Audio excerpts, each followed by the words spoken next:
Hello student, स्वागत है आपका पीसीएम स्टार क्लासेस पर।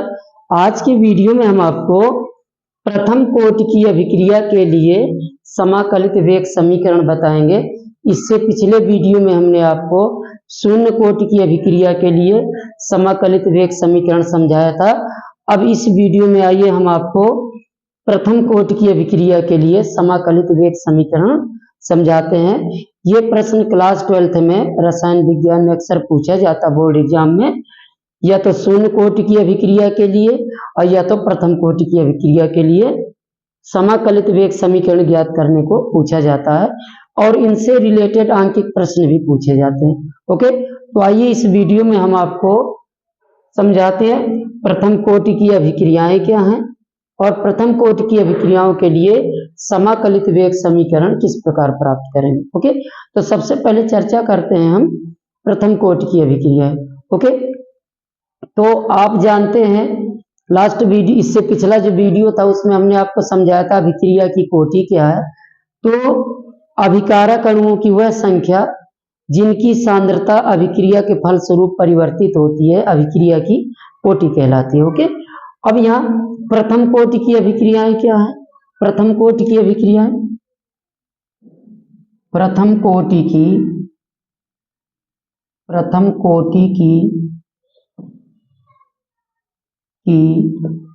अभिक्रियाएं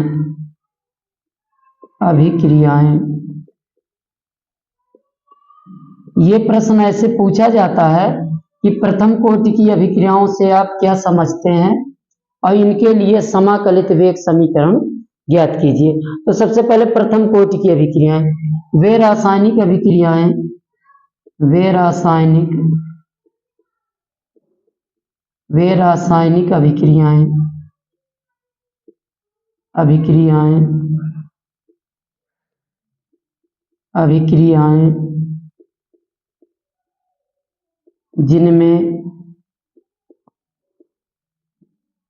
जिनमें अभिक्रिया के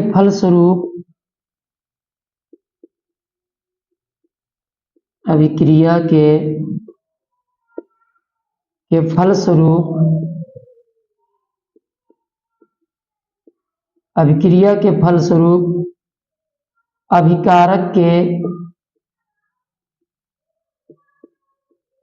अभिकारक के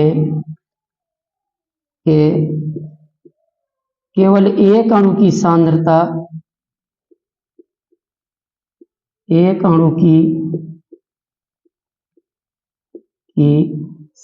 परिवर्तित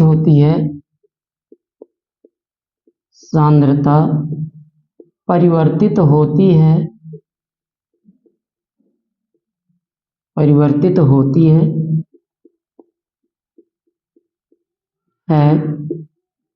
प्रथम कोटि की अभिक्रियाएं कहलाती हैं। प्रथम कोटि की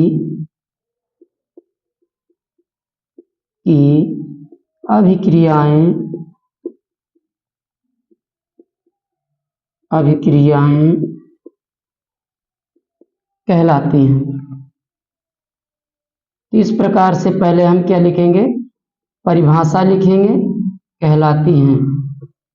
वे रासायनिक अभिक्रियाएं जिनमें अभिक्रिया के फलस्वरूप अभिकारक के केवल एक अणु की सांद्रता परिवर्तित होती है, वो क्या कहलाती है, प्रथम कोटि की अभिक्रियाएं।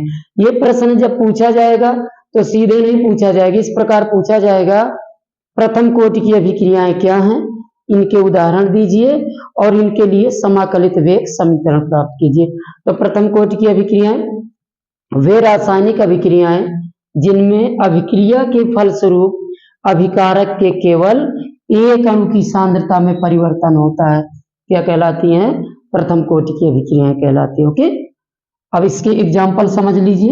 एग्जाम्पल्स हैं जैसे CH3 COO C2H5 ethyl acetate है।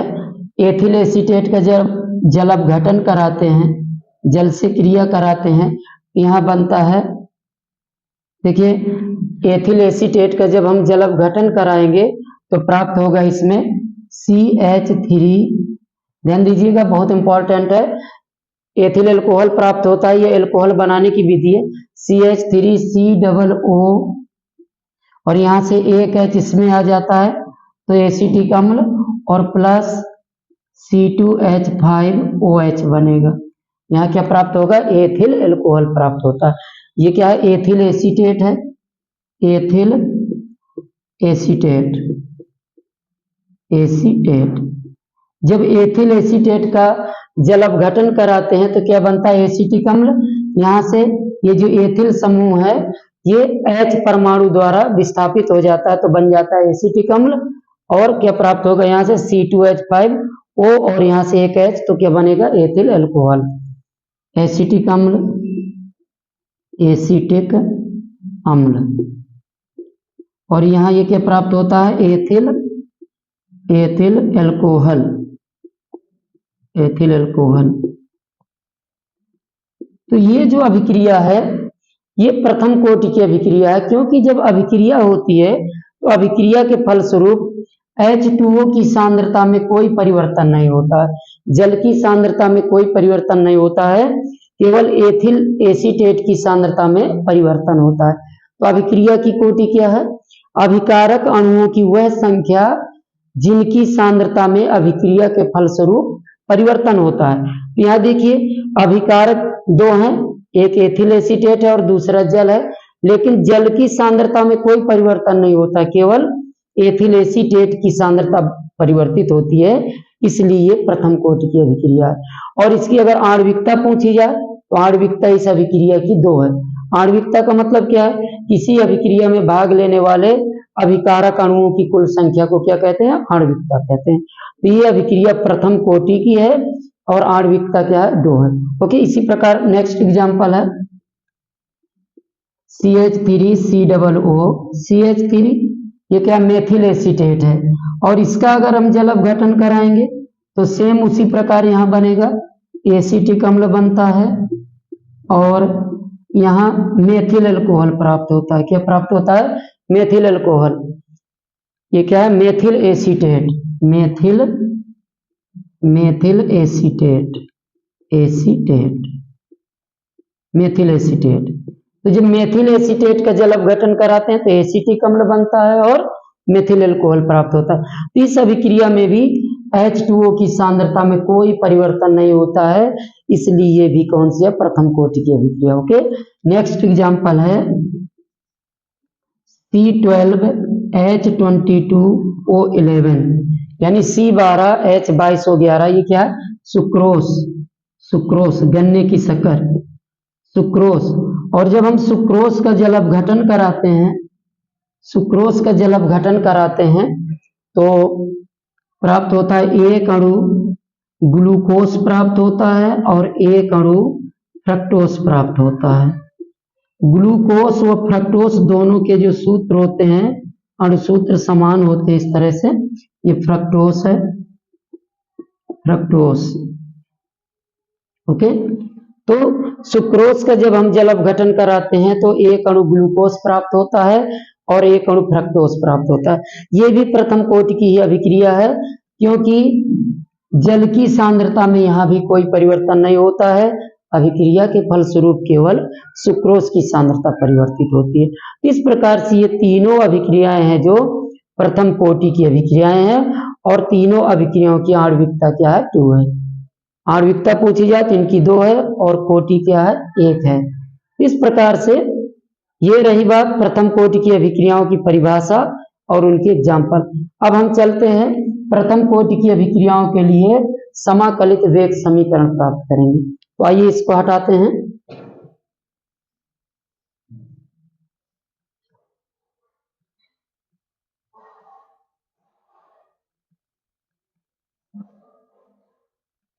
अब चलिए इसके लिए समाकलित वेग समीकरण ज्ञात करते हैं। तो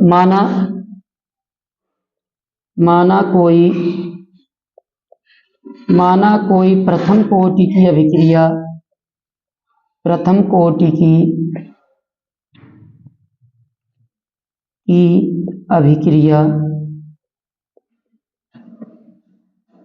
अभिक्रिया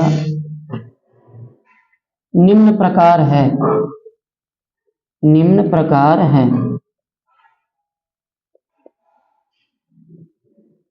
माना कोई प्रथम कोटि की अभिक्रिया है निम्न प्रकार से, R गिव्स P, यानी कोई अभिकारक है वो उत्पाद में बदल रहा है। R क्या अभिकारक है और P क्या है उत्पाद। ओके, ये कोई प्रथम कोटि की अभिक्रिया है। तो अब देखिए अभिक्रिया का वेग, अभिक्रिया का वेग, अभिक्रिया के वेग को हम कैसे लिखते हैं, -d कंसंट्रेशन R अपान dt।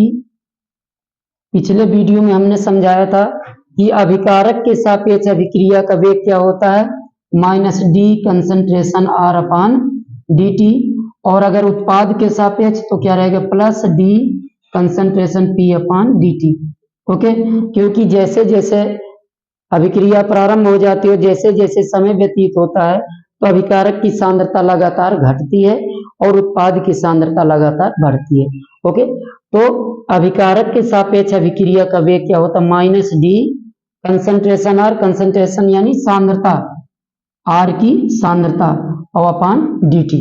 ओके, इसको हटाते हैं। तो देखिए प्रथम कोटि की अभिक्रियाओं में जो अभिक्रिया का वेग होता है वो अभिकारक की सांद्रता की 1 घात पे निर्भर करेगी। अगर शून्य कोटि की अभिक्रिया है तो पिछले वीडियो में हमने बताया था अभिक्रिया का जो वेग होगा -dr अपान dt, ये प्रोपोर्शनल होगा कंसंट्रेशन R की पावर 0, यानी अभिकारक के किसी भी अणु की सांद्रता पर निर्भर नहीं करेगा। और ये प्रथम कोटि की अभिक्रिया है, यहाँ अभिक्रिया का वेग अभिकारक, जो अभिकारक है अभिकारक की सांद्रता की 1 घात पर निर्भर करेगा। ओके, तो यहाँ हम 1 लिखें या ना लिखें, केवल हम लिख दें -d कंसंट्रेशन R अपान dt प्रोपोर्शनल R, यानी अभिकारक के एक अणु की सांद्रता पर निर्भर करेगा। तो यहाँ क्या लिख देते हैं, 1 लिख देते हैं। तो 1 लिखें या ना लिखें, तो -dr अपान dt प्रोपोर्शनल क्या हो जाएगा, कंसंट्रेशन R। ओके, इसको हटाते हैं।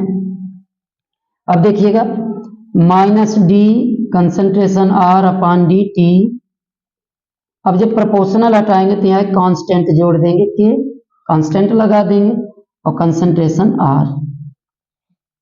अब देखिए आपको क्या करना, -d कंसंट्रेशन R अपान, इसके नीचे हमें लाना है R को इसके नीचे ले लिया, इक्वल आ जाएगा K, और ये dt का यहाँ मल्टीप्लाई हो जाएगा तो K dt। इस प्रकार से हमने लिख दिया। अब हम क्या करेंगे, दोनों ओर समाकलन करेंगे। समाकलन करने पर इंटीग्रेटिंग बोथ साइड्स, दोनों ओर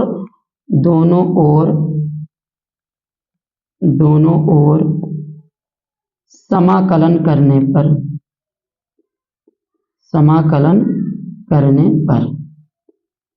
समाकलन करेंगे दोनों ओर। तो इस प्रकार समाकलन करेंगे तो माइनस बाहर रहेगा, और ये समाकलन का निशान है, समाकलन d कंसंट्रेशन R अपान dr कंसंट्रेशन dr इक्वल, समाकलन जब करते हैं तो कांस्टेंट बाहर हो जाता है, तो कांस्टेंट बाहर रहेगा और यहाँ समाकलन क्या आ जाएगा, dt। ओके, या इसको हम इस तरह लिख दें, माइनस समाकलन 1 अपान कंसंट्रेशन R और यहाँ कंसंट्रेशन dr। इस प्रकार से कंसंट्रेशन और d कंसंट्रेशन R इस तरह लिख दिए। इसको हमने क्या लिख दिया, 1 अपान कंसंट्रेशन R और यहाँ पर इंटू dr इक्वल K समाकलन dt। ओके, अब देखिए थोड़ा सा कुछ सूत्र समझ लीजिए। समाकलन 1 अपान x dx, समाकलन 1 अपान x dx होता है log x के बराबर, क्या होता है, log x। ओके, तो इसी प्रकार यहाँ समाकलन 1 अपान कंसंट्रेशन R और यहाँ dr, यानी देखिए यहाँ 1/x का जब हम x के सापेक्ष समाकलन करते हैं तो क्या प्राप्त होता है, log x प्राप्त होता है। इसी प्रकार समाकलन 1 कंसंट्रेशन r, इसका समाकलन प्राप्त करते हैं किसके सापेक्ष, कंसंट्रेशन r के सापेक्ष, इस तरह से d कंसंट्रेशन r, तो ये क्या प्राप्त हो जाएगा आपका log, यहाँ x था तो x आ गया, अब यहाँ क्या आ जाए log कंसंट्रेशन r। ओके, और समाकलन dt ये किसके बराबर होता है, t के बराबर होता है। तो समाकलन करेंगे, इसको यहाँ हल कर देते हैं, तो ये क्या आ जाएगा minus log concentration r equal के और समाकलन dt किसके बराबर हो जाएगा, t के बराबर आ जाएगा, यहाँ आ जाएगा t, और प्लस यहाँ दाईं ओर एक कांस्टेंट जोड़ देते हैं c। जब समाकलन होता है तो दाईं ओर एक, ये क्या होता है, स्वैच्छ यानी स्वैच्छ नियतांक होता है, यहाँ जोड़ देते हैं कांस्टेंट जोड़ देते हैं c। ओके, तो अब देखिए ये समीकरण 1 आ गया हमारा, 1/r समाकलन 1/r dr, इसका क्या आ जाएगा माइनस log r इक्वल के, और समाकलन dt का क्या आ जाएगा t, और जब समाकलन होगा तो दाईं ओर आपको एक नियतांक c जोड़ देना, एक कांस्टेंट जोड़ देना c। ओके, अब देखिए, अब इसमें हम ये जो कांस्टेंट c है उसका मान जिस तरह से पिछले वाले में किया था शून्य कोटि वाले में, उसी प्रकार यहाँ इसका मान ज्ञात करेंगे। तो कैसे ज्ञात करते हैं, प्रारंभ में जब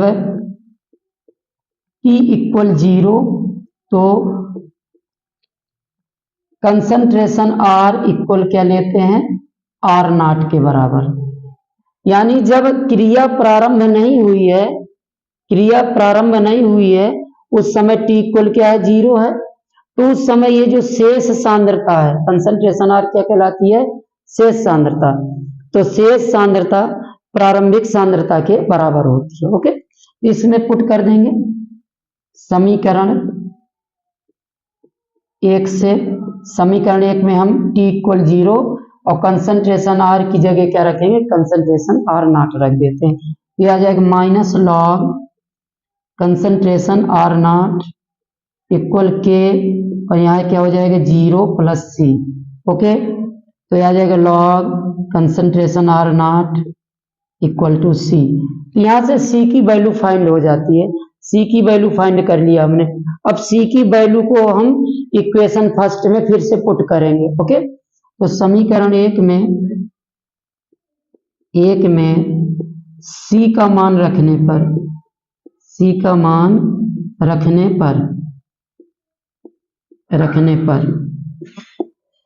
तो यहाँ रख देंगे, तो minus log concentration r equal के टी, और प्लस c की जगह देखिए रखेंगे माइनस log कंसंट्रेशन r0, तो यहाँ प्लस है इधर, और जब ये वैल्यू रखेंगे c की वैल्यू निगेटिव है तो ये माइनस और प्लस क्या हो जाएगा, यहाँ पर माइनस हो जाएगा, आ जाएगा log कंसंट्रेशन r0 आ जाएगा। ओके, अब इसको हम इस साइड ले आएंगे, इसको इधर लाएंगे तो ये पॉजिटिव हो जाएगा, तो आ जाएगा log concentration r0 minus log concentration r equal to K T.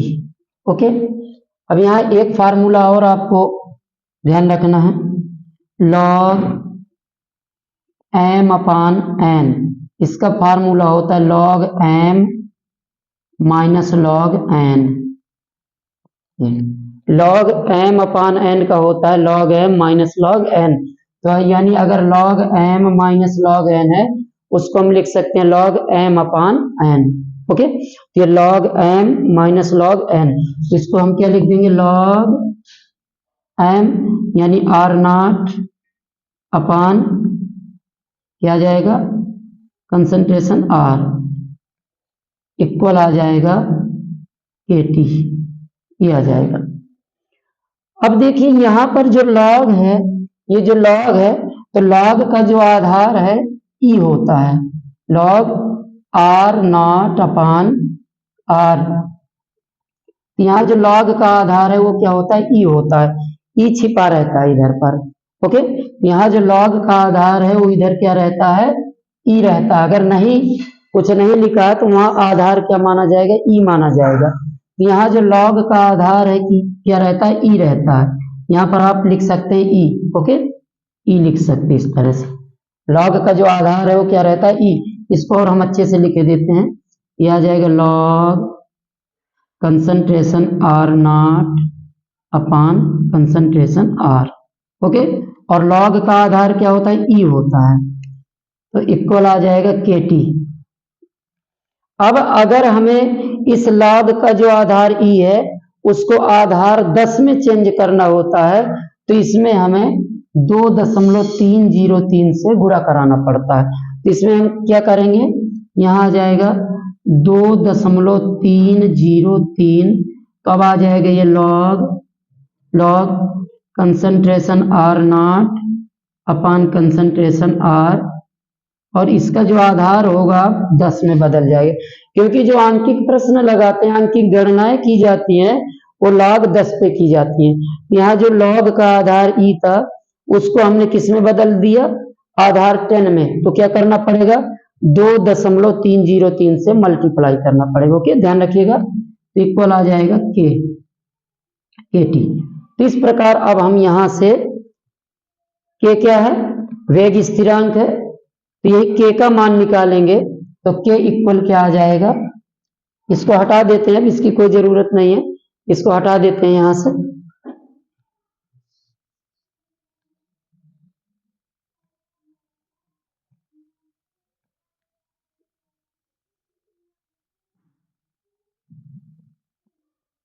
ये अब यहां से के इक्वल आ जाएगा, के इक्वल जब के निकालेंगे तो टी इसके बटे में आ जाएगा, 2.303 log concentration R naught upon concentration R. यहाँ आधार क्या रहेगा 10 और यहाँ बटे में क्या आ जाएगा टी। तो ये प्रथम कोटि की अभिक्रिया के लिए समाकलित वेग समीकरण हमें प्राप्त हो जाता है। ओके, इसको और अगर आगे थोड़ा सा करना चाहते हैं, यदि हम ये मान लें कि यदि आर नॉट जो प्रारंभिक मात्रा है, अभिकारक की प्रारंभिक सांद्रता है, जो आर नॉट इक्वल, यदि आर नॉट इक्वल कितनी हो, ए हो, तथा टी समय में एक्स सांद्रता उत्पाद में बदल जाती है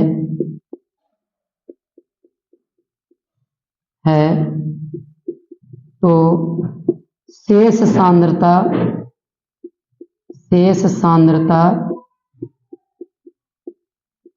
कंसंट्रेशन आर इक्वल क्या बचेगी, ए माइनस एक्स। टोटल कितनी थी, ए थी, और एक्स सांद्रता उत्पाद में बदल गई तो टी समय बाद शेष सांद्रता कंसंट्रेशन आर इक्वल क्या आ जाएगा, ए माइनस एक्स। तो इसको हम पुट कर देंगे यहाँ, तो के इक्वल क्या आ जाएगा, 2.303 अपान टी लॉग, यहाँ क्या आ जाएगा, ए अपान ए माइनस एक्स, आधार 10। इस प्रकार से ये हमें वेग स्थिरांक, प्रथम कोटि की अभिक्रिया के लिए वेग स्थिरांक के का मान प्राप्त हो जाता है, क्या, के इक्वल 2.303 अपान टी लॉग ए अपान ए माइनस एक्स। तो यहाँ तक, यहाँ से थोड़ा सा आप यहाँ तक भी कर सकते हैं। तो इस प्रकार से इस वीडियो में हमने आपको प्रथम कोटि की अभिक्रिया के लिए समाकलित वेग समीकरण समझाया है। और अगर इसमें वेग स्थिरांक, देखिए यहाँ वेग स्थिरांक है, वेग स्थिरांक के का अगर मात्रक पूछा जाए तो के का मात्रक क्या हो जाएगा, प्रति सेकंड होगा। क्या होगा, प्रथम कोटि की अभिक्रिया के लिए क्या होता है, प्रति सेकंड। ओके, इसका मात्रक पूछा जाए, मात्रक प्रति सेकंड, अगर टाइम मिनट में है तो प्रति मिनट या मिनट इनवर्स प्रति सेकंड या प्रति मिनट। प्रति मिनट होता है। ओके, तो इस प्रकार से बहुत इंपॉर्टेंट है। तो उम्मीद करते हैं कि ये वीडियो आपको पसंद आया होगा। अगर वीडियो पसंद आया तो प्लीज इसको लाइक और शेयर करना ना भूलें। धन्यवाद।